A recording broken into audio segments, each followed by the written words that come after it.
Boche diamond manufacturing unit Kozhikode Mavoor റോട്ടിൽ ഉദ്ഘാടനം ചെയ്തു. ഇത് ഞങ്ങളുടെ ഒരു regional Boche diamond manufacturing unit ആണ്. ഞങ്ങളുടെ മെയിൻ മാനുഫാക്ചറിംഗ് തൃശ്ശൂരാണ്. മാനുഫാക്ചറിംഗ് പല സ്ഥലത്തുണ്ടെങ്കിലും ഇതിൻ്റെ പ്രത്യേകത വരുന്ന കസ്റ്റമേഴ്സിന് മാർക്കറ്റിലില്ലാത്ത അല്ലെങ്കിൽ ഷോക്കേസിൽ ഇല്ലാത്ത എന്ത് ഡിസൈൻ കാണിച്ചു തന്നാലും ഞങ്ങളുടെ കളക്ഷനിലാണെങ്കിലും അവർ കൊണ്ടുവരുന്ന ഡിസൈൻ ആണെങ്കിലും അത് ഒരാഴ്ചക്കുള്ളിൽ പണിത് ഇവിടെ ഇട്ട് നോക്കി അതിൻ്റെ മാച്ചിങ് നോക്കി ഒക്കെ സെറ്റാക്കി പോകാന്നുള്ളതാണ്. മറ്റേ റെഡിമെയ്ഡ് നമ്മൾ വാങ്ങുകയാണ് മാനുഫാക്ചറിംഗ്, അല്ലെങ്കിൽ മാനുഫാക്ചറിംഗ് റീറ്റെയിലിലേക്ക് സപ്ലൈ ആണ്. എന്താണോ ഡെയിലി ഇങ്ങനെ സപ്ലൈ ആണ്. ഇത് നമ്മുടെ ഇഷ്ടത്തിനനുസരിച്ച് ഓർഡർ ചെയ്ത് വാങ്ങാം എന്നത് ഒരു പ്രത്യേകത. അതിനു വേണ്ടിയിട്ടാണ് ഇവിടെ ഒരു റീജിയണൽ ബോച്ചെ ഡയമണ്ട് മാനുഫാക്ചറിംഗ് ഇവിടെ തുടങ്ങാൻ കാരണം. പിന്നെ അതിൻ്റെ ടെക്നോളജി വൈസ് ഒരുപാട് പ്രത്യേകതകളുണ്ട് എന്നതാണ്. ലൈറ്റ് വെയ്റ്റ് കളക്ഷനിലും നമുക്ക് ചെയ്യാൻ പറ്റും. മറ്റേത് ഷോറൂമുകളിലൊക്കെ ഉള്ളത് നമ്മൾ ഹെവി വെയ്റ്റ് എന്താണോ അത് തന്നെയാണ്. ഇപ്പം എന്താ പറയുക, ഒരു 5 പവൻ്റെ ഡയമണ്ട് ഗോൾഡ് ആഭരണമാണെങ്കിൽ അത് വെറും 1.5 പവനിൽ വരെ ലൈറ്റായിട്ട് ഡിസൈൻ ചെയ്തിട്ടുണ്ടാക്കാം ഓർഡർ ചെയ്താൽ. അപ്പോൾ എക്കണോമി വെയ്റ്റ് കാര്യങ്ങളൊക്കെ അതിനനുസരിച്ച് ചെയ്യാം, ആണ് പ്രത്യേകത.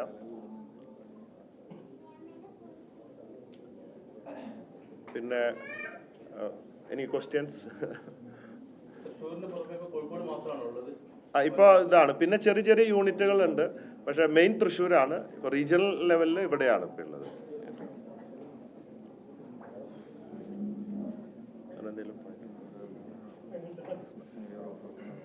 പിന്നെ ക്രിസ്മസ് ന്യൂ ഇയർ ഓഫർ നടന്നുകൊണ്ടിരിക്കുക. കാറ് സമ്മാനമൊക്കെ ഉണ്ട്.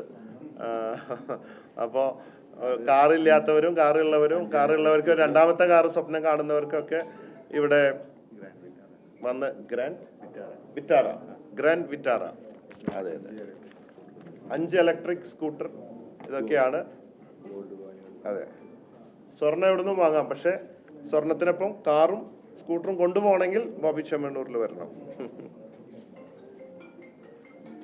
ഇനി ക്വസ്റ്റ്യൻസ്?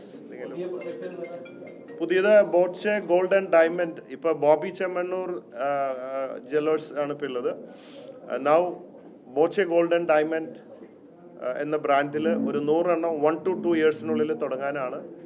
മാവേലിക്കരയും മറ്റൊരു സ്ഥലത്തും 2 കടയെടുത്തു, പണി നടക്കുന്നു. ഇനി സ്പീഡിൽ അത് തുടങ്ങാനാണ് ഉദ്ദേശിക്കുന്നത്. 1-2 വർഷത്തിനുള്ളിൽ അത് ലിസ്റ്റ് ചെയ്യണം എന്നുള്ള ഒരു പരിപാടി, ഷെയർ വിപണിയിലേക്ക് കടക്കാനുള്ള ഒരു ബ്രാൻഡായിട്ടാണ് നമ്മൾ അതിനെ കാണുന്നത്.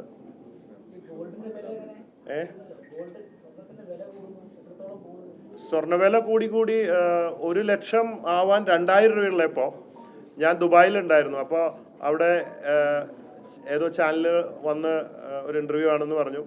അപ്പോൾ ബോച്ചെ നാളെ 1 ലക്ഷം ആവല്ലേ എന്നാ ചോദിക്കുന്നത്. ആവുമെന്നല്ല, ആവല്ലേ, 2000 അല്ലേ ഉള്ളൂ. അങ്ങനെ അടിച്ചു കയറാണ്, ഒരിക്കലും കുറയാതെ. പക്ഷെ എനിക്ക് തോന്നി പറയാൻ, ഇല്ല നാളെ തൊട്ട് കുറയുമെന്ന് പറഞ്ഞു. പിറ്റേ ദിവസം തൊട്ടിട്ട് 98,000 ഉള്ളത് വെറും 90,000-ലേക്ക് വന്നു. പിന്നെ ഇച്ചിരി 500, 1000 ഒക്കെ ഇച്ചിരി കൂടി കുറഞ്ഞു നിൽക്കും. എൻ്റെ കണക്കനുസരിച്ച് മിനിമം 20 to 25% കുറയാൻ സാധ്യതയുണ്ട്. പിന്നെ സ്വർണം ഭൂമി എന്നൊക്കെ പറയുന്നത് എക്കാലത്തും നമ്മുടെ ഒരു ഇൻവെസ്റ്റ്മെന്റ് ആണ്. ഒരു പരിധിക്ക് അപ്പുറം താന്ന് നഷ്ടപ്പെടാനൊന്നുമില്ല. അത് അന്ന് പറഞ്ഞിട്ട് ചെറിയ വിവാദമൊക്കെ ആയതാണ്. ഞാൻ എന്ത് പറഞ്ഞാലും വിവാദമാണ്. അത് എന്തുകൊണ്ട് ഇങ്ങനെ പിന്നെ വില കൂടുന്നു, ഇത്രയും കുറയാൻ കാരണം എന്താണെന്ന് ചോദിച്ചപ്പോൾ ഈ അമേരിക്ക, ഇസ്രായേലൊക്കെ, അവിടുത്തെ പേര് പറയാൻ പറ്റില്ല നമുക്ക്, അവിടേക്ക് ഇടയ്ക്ക് പോകേണ്ടതാണ് നമുക്ക്. അതുകൊണ്ട് അവിടുത്തെ പ്രധാനപ്പെട്ട ആൾക്കാർ ഒക്കെ ബിനാമികളെ വെച്ച് ടൺ കണക്കിന് സ്വർണം സ്റ്റോക്ക് ചെയ്തുകൊണ്ട് വില കുറഞ്ഞ സമയത്ത് വില കൂട്ടാൻ വേണ്ടി ഇസ്രായേലിലും ഗാസയിലും മറ്റൊക്കെ ബോംബിടുക. ബോംബ് അവരുടെ തന്നെയാണല്ലോ സ്വിച്ച്, എപ്പോൾ വേണമെങ്കിലും ഇടാം. ബോംബിടുമ്പോൾ അപ്പോൾ വില കൂടും. പിന്നെ അടുത്ത ആഴ്ച ഒരു ബോംബിട്ട് അപ്പോൾ വില കൂടും. ഒരുപാട് പാവങ്ങൾ മരിച്ചു പോകുന്നു. അപ്പോൾ ഇതൊക്കെ ഇതിൽ വലിയ അണ്ടർവേൾഡ് ബിസിനസ് സംഭവങ്ങളൊക്കെ ഉണ്ട്. ഇനിയിപ്പോൾ അതൊക്കെ വിറ്റ് തീരാറാവുമ്പോൾ ഇനി അടുത്ത് പിന്നെ ആയുധ കച്ചവടം, അങ്ങനെ പലതും ഉണ്ട്. നമ്മുടെ ഏരിയ അല്ല എങ്കിലും സ്വർണ്ണ ഇക്കാലത്തെ ഒരു എക്സ്പീരിയൻസ് വെച്ചിട്ട് നമ്മൾ പറയുമ്പോൾ ഭൂമി, സ്വർണം അല്ലെങ്കിൽ കറൻസി ഇതിനോടൊക്കെ ബാലൻസ് ചെയ്തിട്ട് ഡോളറായിട്ട് പോകുന്ന ഒരു സിസ്റ്റം ആയിരുന്നു. അത് വിട്ടിട്ട് ടക്ക് എന്ന് വെച്ചിട്ട് ഒരു ഇതില്ലാതെ ഒരു കോമ്പിനേഷൻ, ഒരു കമ്പാരിസൺ ഇല്ലാതെ പെട്ടെന്ന് കൂടി യുദ്ധം വരുന്നു, സ്വർണ്ണ വില കൂടുന്നു. ഇത് രണ്ടും കയറി വരിക. അല്ലാതെ ഈ രാജ്യങ്ങൾ തമ്മിലൊന്നും വ്യക്തിപരമായിട്ട് വ്യക്തികൾക്കൊന്നും ഒരു വൈരാഗ്യം ഉണ്ടാവില്ല. ഇവരൊക്കെ കണ്ടു കഴിഞ്ഞാൽ പല സ്ഥലത്ത് ഒരുമിച്ചിരുന്ന് സംസാരിക്കുന്നവരായിരിക്കും. പക്ഷെ നമ്മൾ നോക്കുമ്പോൾ രാജ്യങ്ങൾ തമ്മിൽ ഭയങ്കര അടി, ഭയങ്കര വൈരാഗ്യം, ഇതൊന്നും ഈ കച്ചവടക്കാർക്ക് ഉണ്ടാവില്ല ചിലപ്പോൾ. അപ്പൊ ഇങ്ങനെയൊക്കെ പറഞ്ഞിട്ട് വലിയ വിവാദമായതുകൊണ്ട് അതിന് ഇനി വലിയ സ്കോപ്പ് ഇല്ലാത്തതുകൊണ്ട് തുടർന്ന് പറയുന്നില്ല. അടുത്ത വിവാദത്തിലേക്ക് ആണ്.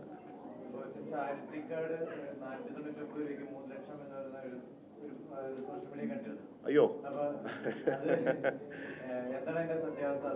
ഞാനൊരു ചാരിറ്റി കാർഡും ഇറക്കിയിട്ടില്ല. കാരണം അത് ഞാനും കണ്ടു സോഷ്യൽ മീഡിയയിലെ ചാരിറ്റി കാർഡ് എത്രയും 499 രൂപയ്ക്ക് അത് വാങ്ങിക്കഴിഞ്ഞാൽ നിങ്ങൾക്ക് 3 ലക്ഷം വരെ charity Boche fans charitable trust എന്ന് ലഭിക്കും എന്നാണ്. എന്നിട്ട് ഏതൊരു സ്ത്രീയൊക്കെ പോലീസിൽ പോയി പരാതിപ്പെട്ടു, അതിൻ്റെ കാശൊക്കെ പോയി. അത് GST അടയ്ക്കാനുള്ള പൈസ, ആദ്യം കാർഡിൻ്റെ പൈസ, അത് കഴിയുമ്പോൾ എത്രയോ 1000 GST അടയ്ക്കാൻ 3 ലക്ഷത്തിൻ്റെ, അത് കഴിയുമ്പോഴാണ് 3 ലക്ഷം കിട്ടുക. പിന്നെ വിളിച്ചാൽ ഫോൺ എടുക്കില്ല. അതുകൊണ്ട് ദയവ് ചെയ്ത് ചാരിറ്റി ഞാൻ ഇന്ന് വരെ 1 രൂപ ആരുടെയൊന്നും കളക്ട് ചെയ്തിട്ടില്ല. ആകെ ഞാൻ സംഭാവനയ്ക്ക് ഇറങ്ങിയത് അബ്ദുറഹീമിൻ്റെ വധശിക്ഷ അത് ഒഴിവാക്കാൻ വേണ്ടി ഞാൻ 1 കോടി രൂപ കൊടുത്തുകൊണ്ട് യാചകനായിട്ട് തിരുവനന്തപുരത്ത് നിന്ന് എത്തി. തൃശ്ശൂരായപ്പോഴേക്കും 34 പകരം 44 കോടി രൂപ കിട്ടി. അത് തന്നെ ഞാൻ ആദ്യത്തെ ദിവസം പെട്ടി പിടിച്ചിട്ട് ഇറങ്ങിയ ഏതാനും മണിക്കൂർ കഴിഞ്ഞപ്പോൾ ഞാൻ നിർത്തി. കാരണം ബോച്ചെ ഫാൻസ് എന്നുള്ള പേരിൽ പല ജില്ലയിലും വേറെ ആൾക്കാർ പിരിവെടുക്കാൻ തുടങ്ങി. അപ്പോൾ ആ പരിപാടി നിർത്തിയിട്ട് അവരുടെ അക്കൗണ്ടിലേക്ക് അയച്ചു കൊടുക്കുകയാണ്. അപ്പോൾ ഈ വിവാദങ്ങൾക്ക് ക്ഷാമമില്ലാത്ത ഒരാളായതുകൊണ്ട് അങ്ങനെ പൈസ കൈകൊണ്ട് തൊടാണ്ട് ആകെ ചെയ്ത ഒരു കാര്യം അതാണ്. ഇപ്പോൾ നിമിഷപ്രിയയുടെ ഇന്നലെ ഒരു ചർച്ചയുണ്ടായി. ഇപ്പോൾ വീണ്ടും ഒരു വ്യക്തി, മാന്യ വ്യക്തി യമനിൽ പോയി, ഞാൻ ഇപ്പോൾ പേര് പറയുന്നില്ല, ഇന്നലെ വന്ന് തിരിച്ച് ഞാനുമായിട്ട് ഡിസ്കഷൻ ഉണ്ടായിരുന്നു. അപ്പോൾ ഏകദേശം നമുക്ക് രക്ഷിക്കാൻ സാധിക്കുമെന്നാണ്. പക്ഷെ അതിൻ്റെ തീരുമാനങ്ങളും ചർച്ചകളും ഫിനാൻസും ഒക്കെ അതിൻ്റെ കാര്യങ്ങളിലേക്ക് കടക്കണം. അബ്ദുറഹീമിൻ്റെ 44 കോടി രൂപ വന്നു 34 കോടി രൂപയ്ക്ക്, ബാക്കി 10 കോടി രൂപയോളം ബാലൻസ് ഉണ്ട്. അപ്പോൾ അവരുമായിട്ട് സംസാരിക്കും. എന്നിട്ട് അതിൽ നിന്നും ബാക്കി പിരിച്ചിട്ടും എൻ്റെ വക 1 കോടി കൊടുത്തുകൊണ്ടും ഒക്കെ ആയിട്ട് വീണ്ടും നിമിഷപ്രിയയെ രക്ഷിക്കാൻ അങ്ങേയറ്റം ശ്രമിക്കും എന്നതാണ്. അപ്പോൾ പറഞ്ഞ ചാരിറ്റിയുടെ പേരിൽ ഒരാളും ഒരു പൈസ ആർക്കും കൊടുക്കണ്ട, എൻ്റെ പേരിൽ എന്ന് പ്രത്യേകം പറയാണ്.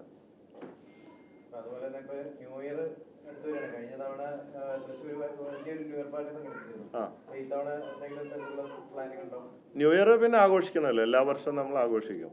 അത് സുഖമാണെങ്കിലും ദുഃഖമാണെങ്കിലും ആഘോഷം എന്നും ആഘോഷമാണ്. ഈ പ്രാവശ്യം ബോച്ചെ 1000 ഏക്കർ വയനാട് മേപ്പാടിയിൽ വേടനെ വെച്ച് ചെയ്യണമെന്നാണ് ആഗ്രഹം. അതിൻ്റെ ചർച്ചകൾ നടക്കുന്നുണ്ട്. ഓൾമോസ്റ്റ് ഡിസൈഡ് ചെയ്താൽ അത് അറിയിക്കും എന്നുള്ള ചിന്തയിലാണ്. കാരണം കഴിഞ്ഞ പ്രാവശ്യം പാര വെച്ചു, ആരോ 50,000 രൂപ ആവശ്യപ്പെട്ടിട്ട് കൊടുത്തില്ല എന്ന് പറഞ്ഞിട്ട് എന്താ പറയുക, ഹർജി എന്തോ കൊടുത്തിട്ട് 3 മാസം മുമ്പ് അപ്ലൈ ചെയ്തില്ല എന്ന കാരണം കൊണ്ട് കോടതിയിൽ കൊടുത്തിട്ട് അത് ബ്ലോക്കാക്കി. അങ്ങനെയാണ് സൺബേൺ തൃശ്ശൂർക്ക് മാറിയത്. അതുകൊണ്ട് ഈ പ്രാവശ്യം ആരും പാര വെക്കില്ല എന്ന് വിചാരിക്കുന്നു. വയനാടിന് ടൂറിസം ആവശ്യമാണ്. എനിക്ക് ഭൂമിയുണ്ട്, എനിക്കും നല്ലതാണ്, വയനാടിന് എല്ലാവർക്കും നല്ലതാണ്. അതുകൊണ്ട് ഞാൻ മുൻകൈ എടുത്തുകൊണ്ട് സ്പെൻഡ് ചെയ്ത് ചെയ്യാൻ ശ്രമിക്കുന്നുണ്ട്. എല്ലാവരും, വ്യാപാരി വ്യവസായിയും അവിടുത്തെ ടൂറിസം ഡിപ്പാർട്ട്മെൻറ്റും ഒക്കെ സഹകരിക്കുന്നുണ്ട്. പിന്നെ ഒരു വ്യക്തി വിചാരിച്ചാൽ മതിയല്ലോ, കോടതി കൊണ്ട് എന്തെങ്കിലും കൊടുത്തിട്ട് എന്തെങ്കിലും ഒരു ടെക്നിക്കൽ കാരണം പറഞ്ഞാൽ ആർക്കും കേസ് കൊടുക്കാമല്ലോ അവിടെ നിർത്താനായിട്ട്. അങ്ങനെയൊക്കെ സാധിക്കും. അങ്ങനെയാണ്. മോചിതയാവാനുള്ള എല്ലാ സാധ്യതകളും തെളിഞ്ഞിട്ടുണ്ട്. അതിൻ്റെ കറക്റ്റ് കണക്ഷൻസ് വന്നിട്ടുണ്ട്. ഇനി അതിൻ്റെ ചർച്ചകൾ ചെയ്തുകൊണ്ട് ഒരു ഡിസിഷൻ എടുക്കണം. ആ ഡിസിഷൻ എടുത്തിട്ടില്ല. അതിൻ്റെ പോസിബിലിറ്റിയിലേക്കാണ് നിൽക്കുന്നത്. ഇതുവരെയുള്ളതിനേക്കാൾ വളരെയധികം പോസിബിലിറ്റിയിലാണ് ഇപ്പോൾ നിൽക്കുന്നത്.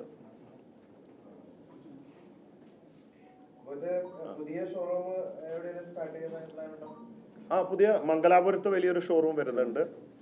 എപ്പോഴത്തേക്കാണ്? ജനുവരിയാണ് ഉദ്ദേശിക്കുന്നത്. മംഗലാപുരം. ഞാൻ എന്തായാലും ഉണ്ടാവും. പിന്നെ ഇതുപോലെ സുന്ദരികളായ ആരെങ്കിലും ഒക്കെ കൂടെ കാണും. ആ,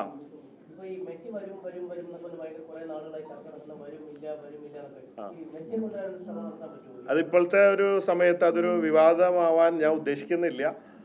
മെസ്സിയുടെ വീട്ടിൽ ഞാൻ പോയിട്ടുണ്ട് ഒരു 10-15 വർഷം മുമ്പ്, മറഡോണ ഉള്ളപ്പോൾ. അങ്ങനെ മെസ്സിയുമായിട്ട് സംസാരിച്ചെല്ലാം. മെസ്സിയും മറഡോണയും ഒരുമിച്ച് എൻ്റെ ബ്രാൻഡ് അംബാസഡർ ആവണമെന്ന് വലിയ മോഹമായിരുന്നു. ആ സമയത്ത് മറഡോണയും മെസ്സിയും തമ്മിൽ തെറ്റി. അപ്പോൾ ഉള്ള മർഡോണ കയ്യിൽ പോണ്ടെന്ന് ഓർത്തിട്ട് ഞാൻ മെസ്സിനെ തൽക്കാലം സൈഡാക്കി വെച്ചതാണ്. എനിവേ നമുക്ക് പ്രതീക്ഷിക്കാം, നമുക്ക് എല്ലാവർക്കും ഇഷ്ടമാണ് മെസ്സി ഇവിടെയൊക്കെ വരാനും കാണാനും ഒക്കെ. അബ്ദുറഹീമിൻ്റെ വധശിക്ഷ ഒഴിവാക്കി. ഇനി ഒരു ജനറൽ കേസ് ഉണ്ട്. ആ കേസിന് അതിൻ്റെതായ സമയമെടുക്കും. കുറച്ച് മാസങ്ങൾ മുമ്പ് പറഞ്ഞ 6 മാസം എന്നാണ്. പിന്നെ അവിടുത്തെ കാര്യങ്ങളല്ലേ, നിങ്ങൾക്ക് അറിയാലോ. എന്തായാലും ഇനി തൂക്കിക്കൊല്ലുകയോ തലവെട്ടുകയോ ഉണ്ടാവില്ല, അത് ഗ്യാരണ്ടീഡ് ആണ്. ബാക്കിയുള്ള എന്തോ ജനറൽ കേസ് ഫോർമാലിറ്റി ആയിട്ട് വരാൻ ചിലപ്പോൾ ഇനിയും ഒരു 6 മാസമോ 3 മന്ത്സോ ഒക്കെ എടുക്കുമെന്ന് പറയുന്നുണ്ട്. നീളോ ഇല്ലയെന്നൊന്നും അറിയത്തില്ല.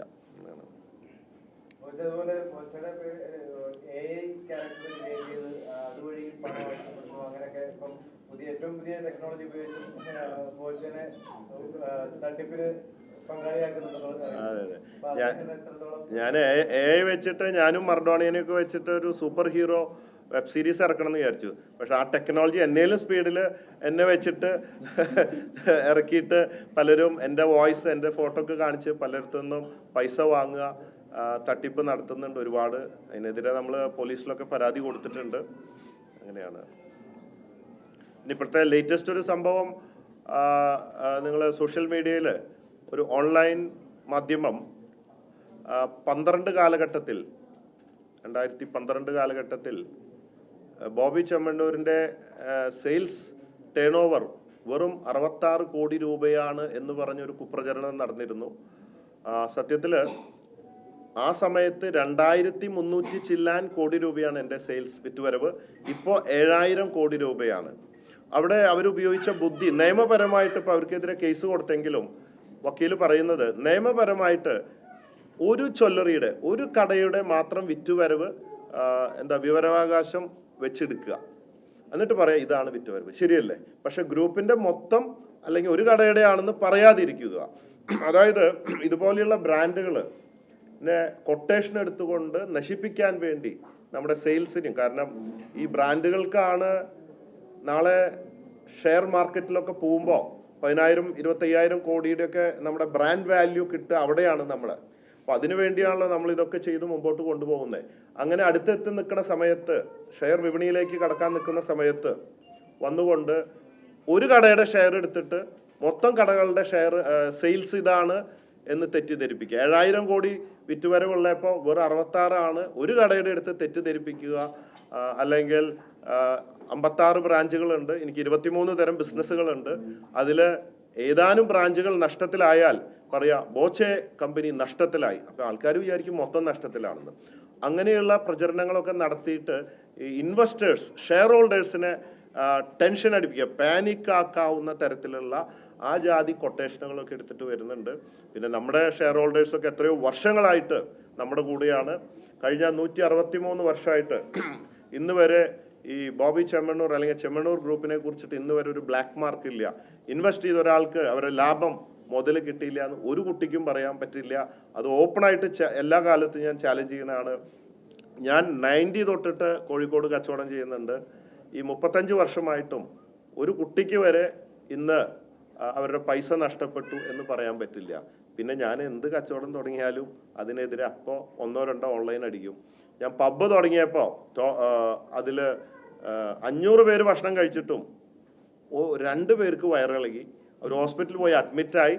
അവിടെ പബ്ബിൽ വന്ന് കച്ചറ ഉണ്ടാക്കുന്നു, പിന്നെ കോമ്പൻസേഷൻ, അങ്ങനെ ഇങ്ങനെ. ഇതുപോലെ എന്ത് ചെയ്താലും ഗാർമെന്റ്സ് ഫാക്ടറി തുടങ്ങിയപ്പോൾ അത് തല്ലിപ്പൊളി തുണിയാണെന്ന് പറയും.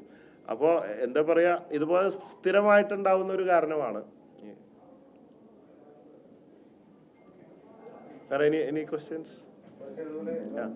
എല്ലാ കാര്യത്തിലും അഭിപ്രായം പറയാറുണ്ട്. നമ്മള് റീസെന്റ് പുരുഷ കമ്മീഷൻ വേണമെന്നുള്ള അഭിപ്രായം. പുരുഷ കമ്മീഷൻ ഉണ്ടാവണോണ്ട് എന്താ തെറ്റല്ല. ആണും പെണ്ണും തുല്യരായിരിക്കണം, തുല്യ നീതി ഉണ്ടാവണം. അവിടെ അതിനെ കുറിച്ചിട്ട് ഈ രാഹുൽ ഈശ്വർ അതിനുവേണ്ടി കുറെ ശ്രമിക്കുന്നുണ്ടായിരുന്നു.